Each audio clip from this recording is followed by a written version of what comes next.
ഇതാണ് അഗസ്ത്യച്ചീര എന്ന് പറയുന്നത്. ഇതിൻ്റെ പൂവ് തോരൻ വെക്കും. സാധാരണ അരിഞ്ഞ് തോരൻ വെക്കുന്ന പോലെ വെച്ചിട്ട് രണ്ടോ ഒന്നോ മുട്ട പൊട്ടിച്ച് കിള്ളിയെടുക്കുകയാണെങ്കിൽ അടിപൊളി.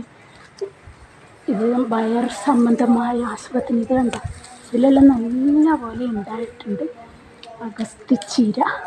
ഇത് അപൂർവം ചില സ്ഥലങ്ങളിലേ പിടിക്കുകയുള്ളൂ എന്നാണ് പറയുന്നത്. ഇത് നല്ല ടേസ്റ്റ് എന്ന് പറഞ്ഞാൽ ചെറിയൊരു കയ്പുണ്ടെന്നുള്ളൂ, എന്നാലും നല്ല ഗുണമുണ്ട്. എൻ്റെ ഒരു കമ്പ് പൊട്ടിപ്പോയിട്ടോ, ചെരിച്ച് പോയതാണ്. ഇതുണ്ട് അഗസ്ത്യച്ചീര.